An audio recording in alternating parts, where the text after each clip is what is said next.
Bien-aimés de Dieu, octobre, mois du rosaire, c'est une occasion pour nous de réfléchir sur le Saint-Rosaire, d'où la formulation du thème qui nous réunit à cet instant, le Saint-Rosaire à l'école de Marie.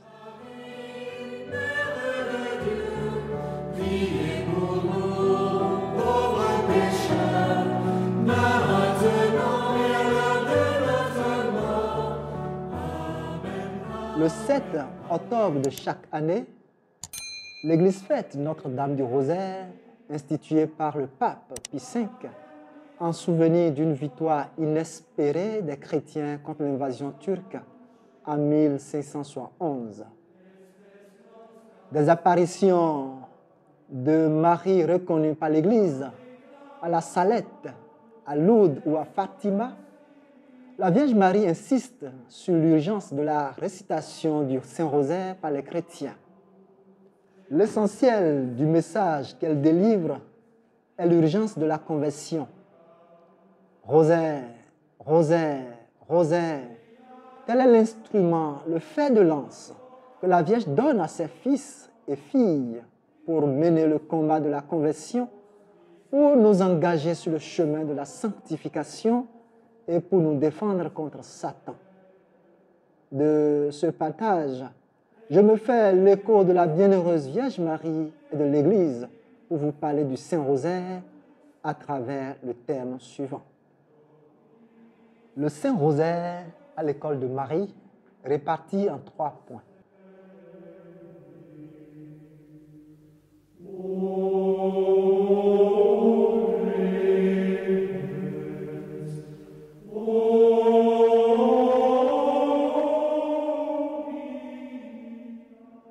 Premier point, le Saint-Rosaire, une expérience de la puissance divine. Dans son ouvrage intitulé « La Vierge Marie et le diable dans les exorcismes », le père Francesco Bamonte donne quelques témoignages sur la puissance du Saint-Rosaire au cours des séances d'exorcisme. En voici un. Dans mon expérience d'exorciste, je me suis aperçu qu'aucune prière extra-liturgique n'est aussi haïe, crainte et contrecarrée par le démon que le Saint-Rosaire. Un jour, alors que je m'emparais du chapelet, le démon s'exclama « C'est une chose que je ne supporte pas. » Ce vieil idiot l'avait bien nommé. Il avait donné le nom juste. Il l'appelait l'arme parce que c'est une véritable arme. Une véritable arme contre nous. À ces mots, je dis au nom de Jésus, qui est ce vieil idiot dont tu parles? Et lui, Satan répond, Pio. Moi, le Padre Pio de Pietrelcina, et lui, oui, je repris, il n'est pas idiot, il est intelligent, sage et fidèle. Et lui, Satan, pour nous, c'est un idiot. Et maintenant encore, cet idiot travaille à côté du Nazaréen et de cette femme qui est là-haut. Un constat se dégage de ces témoignages. Le démon ne désigne pas directement Jésus par son nom. Il l'appelle le Nazaréen, comme l'ont nommé ceux qui sont venus l'arrêter au jardin des Oliviers pour le supplice de la croix. La Vierge est appelée cette femme, comme la femme de l'Apocalypse de Saint Jean, restée intouchable dans les assauts du dragon, le serpent écrasé sous ses pieds. Padre Pio est identifié sous le vocable de ce vieil idiot et le chapelet est nommé une chose. L'évidence qui se dégage est que Satan craint et déteste le sacré. Cependant, il reconnaît que cette chose, le chapelet donc, est son souffle-douleur, une âme véritable contre les puissances maléfiques.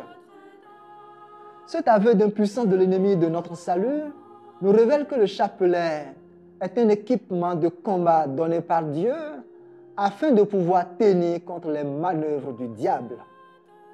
C'est une armure spirituelle, comme en parle l'apôtre Saint Paul dans sa lettre aux Éphésiens au chapitre 6.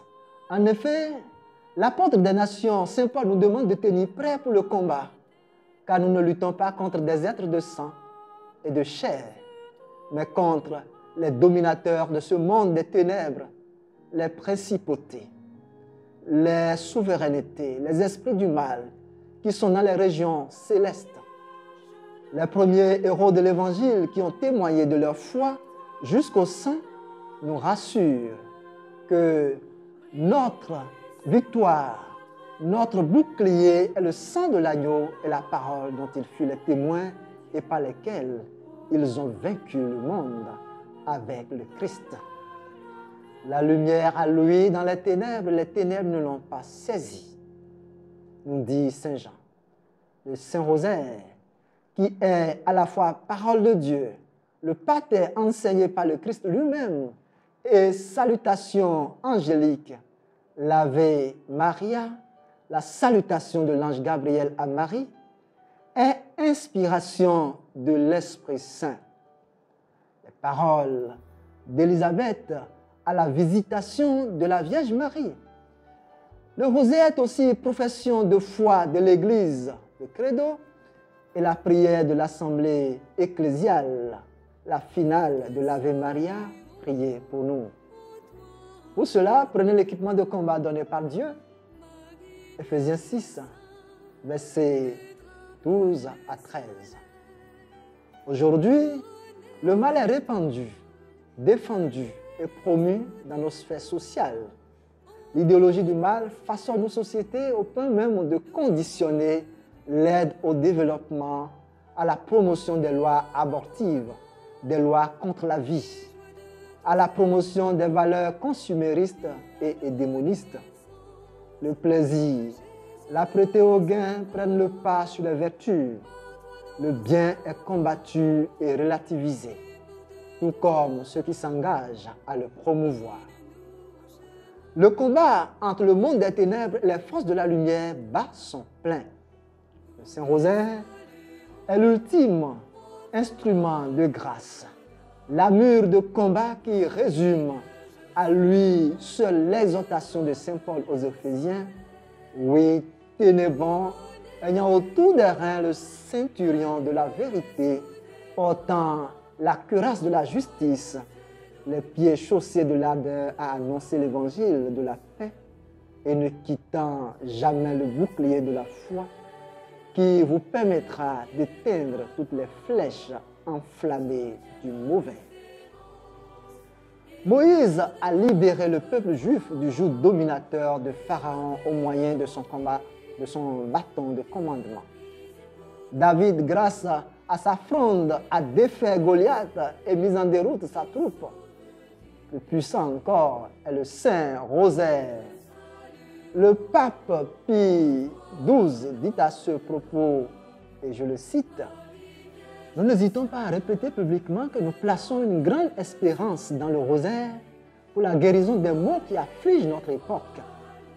Ce n'est pas avec la force, ni avec les armes, ni avec la puissance humaine, mais avec l'aide divine obtenue par cette prière puissante, comme David avec sa fronde, que l'Église pourra affronter courageusement son ennemi infernal. »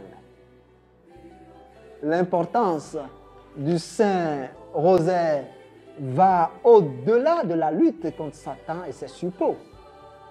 Il est un moyen de contemplation des mystères divins, une voie de rencontre et de connaissance de Dieu, un lieu et un chemin de conversion.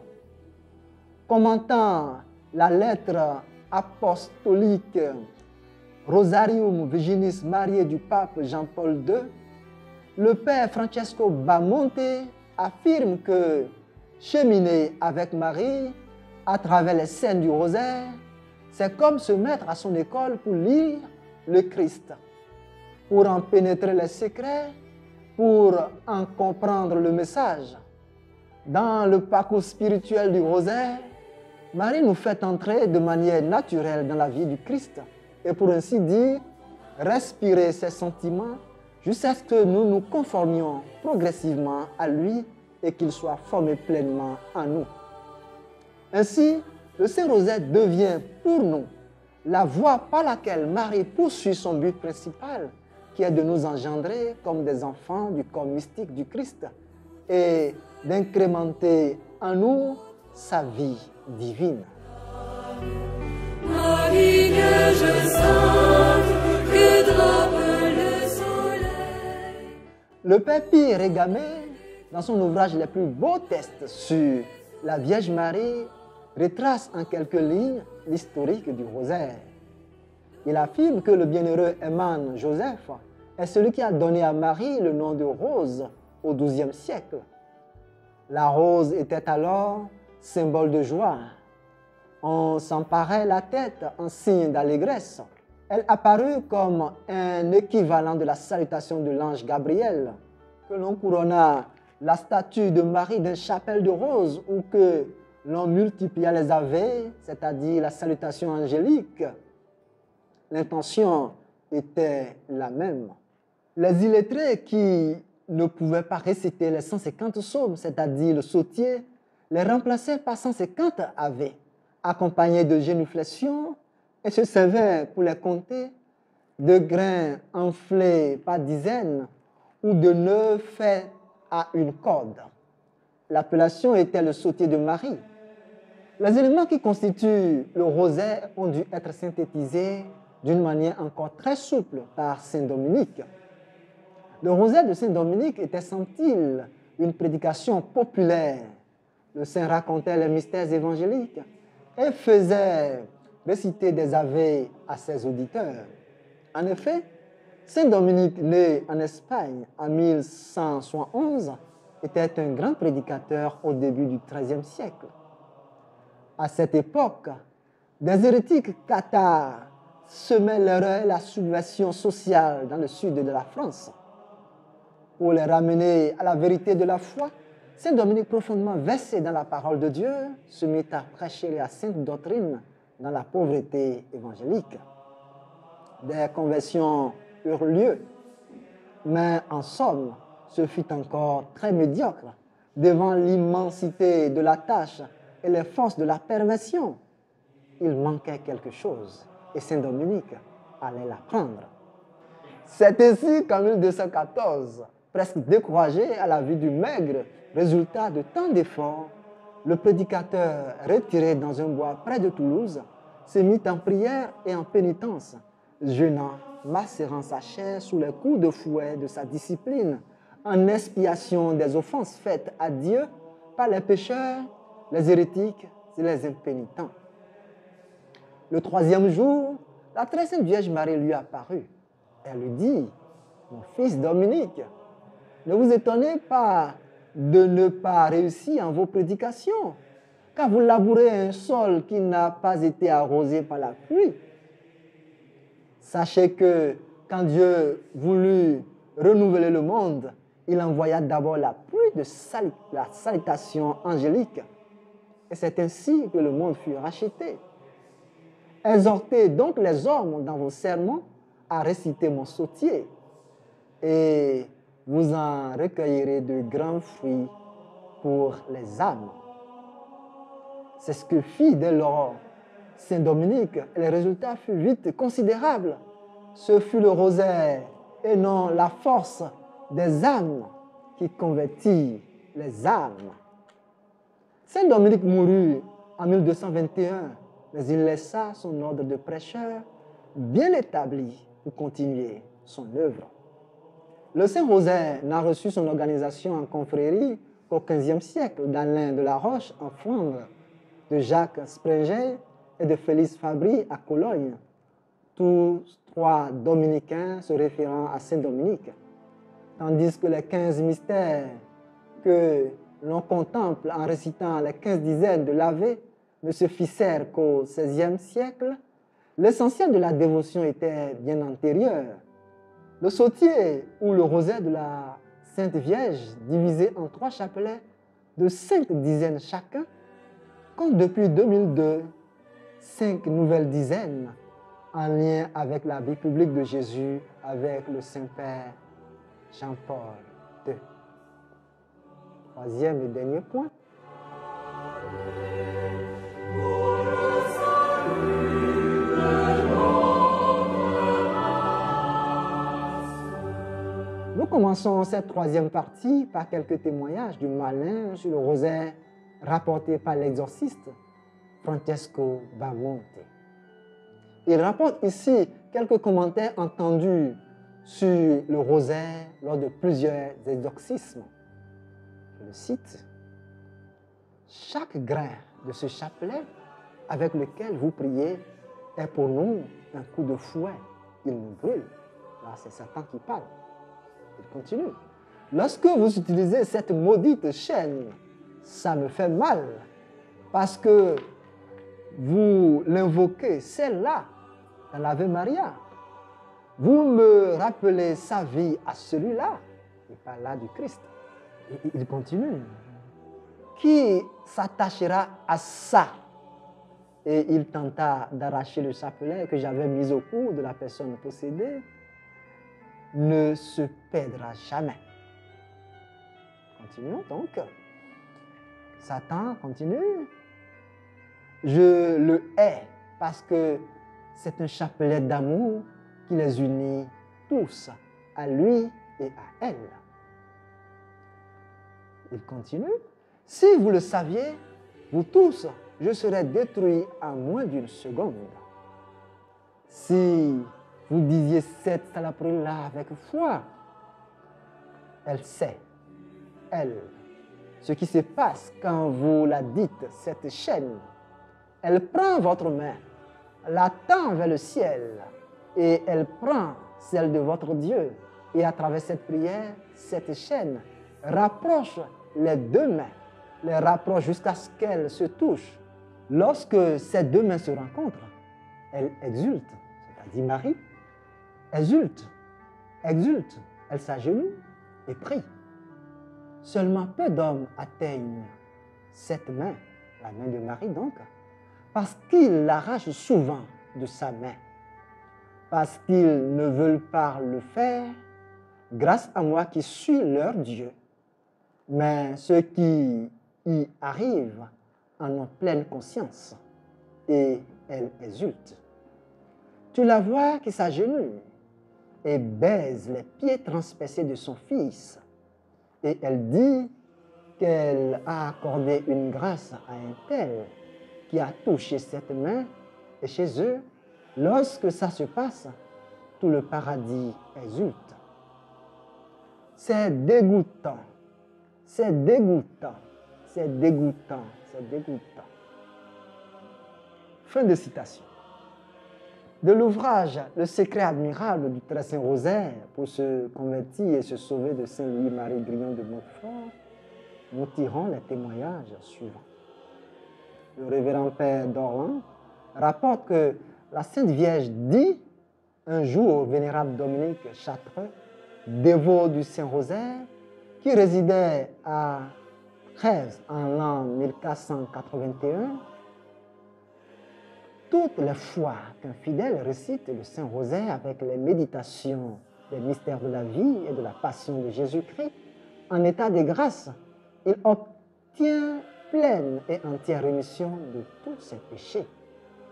Elle dit aussi au bienheureux Alain de la Roche, « Sachez qu'encore qu'il y ait quantité d'indulgences données à mon rosaire, j'y en ajouterai beaucoup d'avantages pour chaque cinquantaine à ceux qui le réciteront sans péché mortel, à genoux, dévotement, et quiconque persévérera dans la dévotion du Saint-Rosaire avec ses articles et méditations, je lui obtiendrai pour récompense de ce bon service pleine rémission de la peine et de la culpe de tous ses péchés à la fin de sa vie. Et que cela ne te semble pas incroyable, il m'est facile puisque je suis la mère du roi des cieux qui m'appelle pleine grâce, et si j'en suis rempli, j'en ferai une ample effusion à mes chers enfants. 7, dit l'abbé Blosius, ce rosaire avec les méditations de la vie et de la passion est très agréable à Jésus-Christ et à la très sainte Vierge Marie et très efficace pour obtenir toutes choses. Nous pouvons le dire tant pour nous que pour ceux qui nous sont recommandés et pour toute l'Église. Recourons donc à la dévotion du Saint-Rosaire dans toute nos nécessités et nous obtiendrons infailliblement ce que nous demanderons à Dieu pour notre salut. Fin des témoignages. Nous en venons au Saint-Rosaire comme source de grâce et terreau de fécondité spirituelle. Il résulte de ces témoignages que l'expérience de nombre de saints avec le rosaire procure une fécondité spirituelle. Celle de Saint Dominique avec le sautier de Marie a été très prolifique, donnant à la Sainte Église un ordre de frères et sœurs dans les 4 coins du monde avec les diverses manifestations du Saint-Esprit et une diversité apostolique et prophétique dans l'unique mission reçue de Dieu. On y compte beaucoup de figures spirituelles depuis 800 ans. Que cet homme de Dieu s'est endormi dans le Seigneur. D'où provient alors un tel affermissement? Les premiers mots de la salutation angélique nous en livrent le secret. Réjouis-toi, comblé de grâce, le Seigneur est avec toi. Ces mots nous renvoient à la voix des prophètes de l'exil annonçant la libération du peuple juif et le retour imminent sur la terre de leur père, Israël. C'est un appel à l'allégresse, comme l'annonçait le prophète Zacharie. Chante et réjouis-toi, fille de Sion, car je viens demeurer au milieu de toi. Zacharie 2, verset 14. On le voit aussi avec Sophonie, pousse des cris de joie, fille de Sion, éclate en ovation, réjouis-toi, fille de Jérusalem. Cet appel à l'allégresse fait de Marie la nouvelle figure de Sion en qui s'accomplissent les promesses faites à la race choisie par Dieu. Elle prend singulièrement cette figure de Sion avec l'annonce d'un privilège lié au prophétisme messianique. L'Emmanuel, Dieu est avec nous, attendu par la race choisie, se manifeste en sa personne. Le Seigneur est avec toi. C'est désormais l'élection d'une personne au sein de la race choisie qui récapitule toute la promesse faite à Israël. Marie devient le centre d'intérêt de tout Israël, vers qui converge singulièrement l'accomplissement des promesses faites au peuple juif. Réjouis-toi, comblé de grâce, le Seigneur est avec toi. L'expression comblé de grâce ou plein de grâce est unique dans la littérature biblique.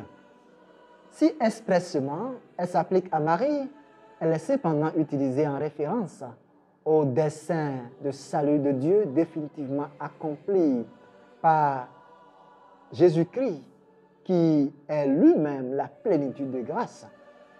Saint Jean, en effet, affirme que le Christ, Verbe éternel du Père, s'est fait chair, lui qui est plein de grâce et de vérité.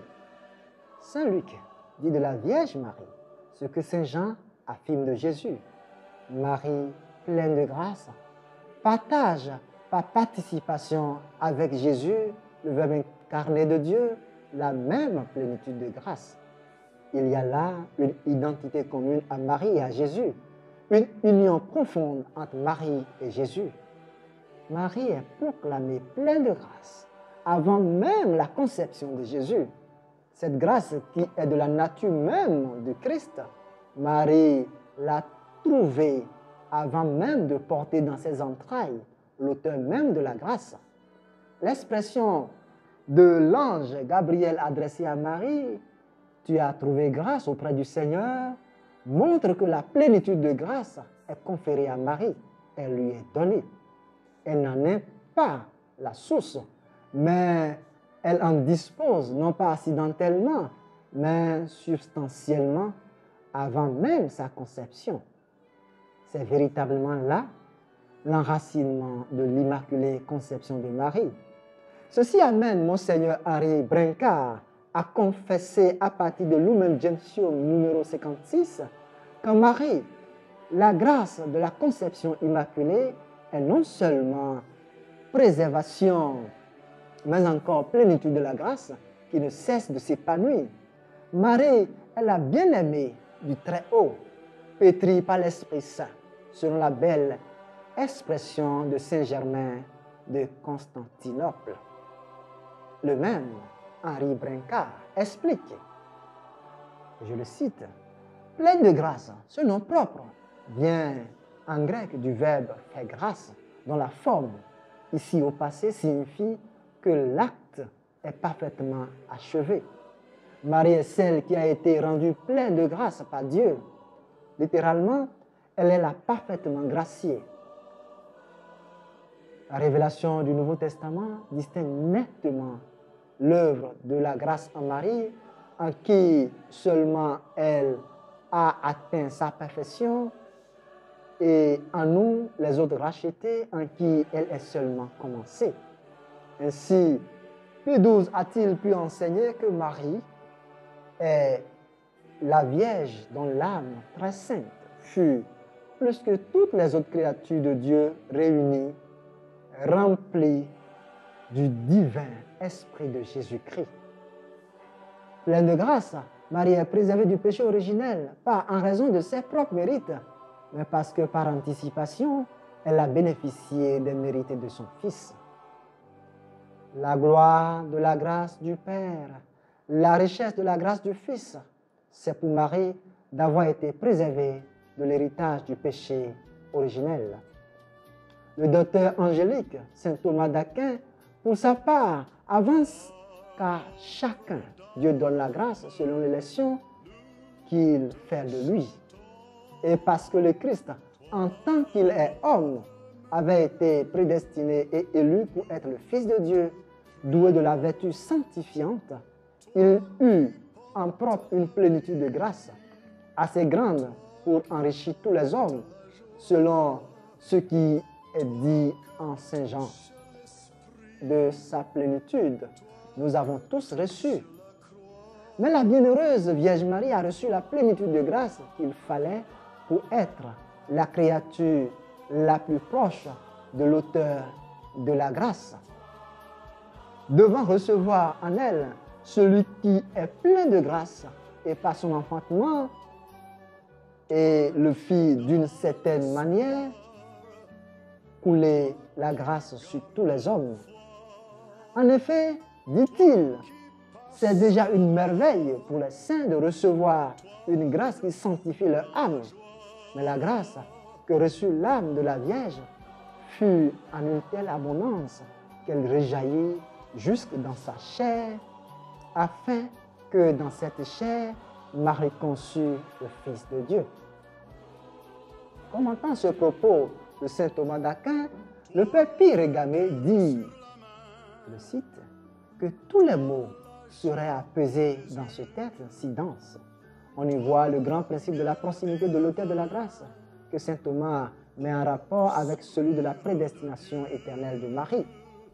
On y voit la collaboration de Marie à l'œuvre rédemptrice et sa médiation dans la distribution des grâces présentées avec l'atténuation d'une certaine manière pour marquer toute la distance qu'il y a du Christ à Marie, car lui nous mérite la grâce en stricte justice, elle selon une convenance.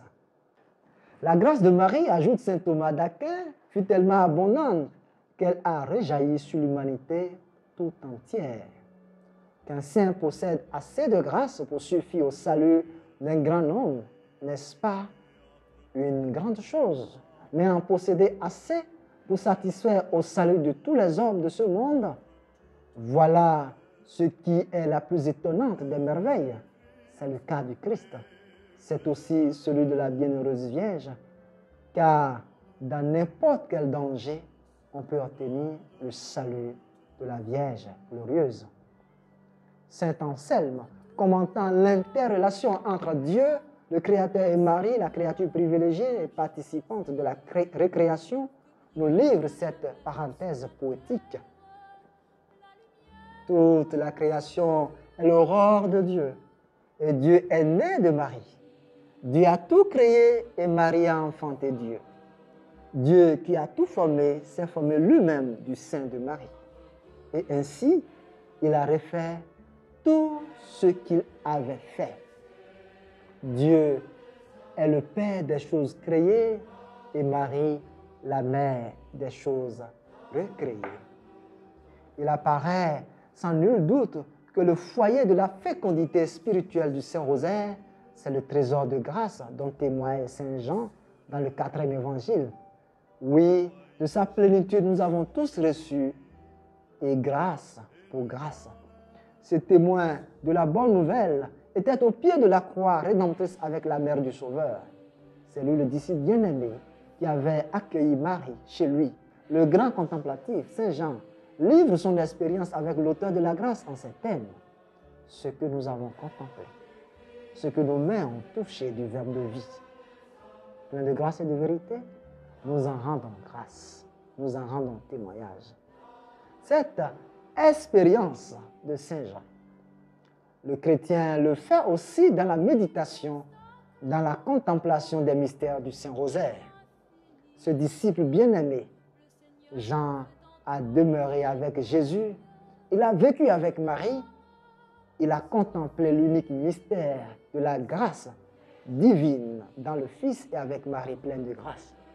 Transformé et métamorphosé par cette expérience mystique, il s'est écrié avec ses disciples. Le Verbe éternel de Dieu qui était auprès de Dieu, dans le sein de Dieu après chair de Marie, plein de grâce et de vérité. Nous avons contemplé sa gloire.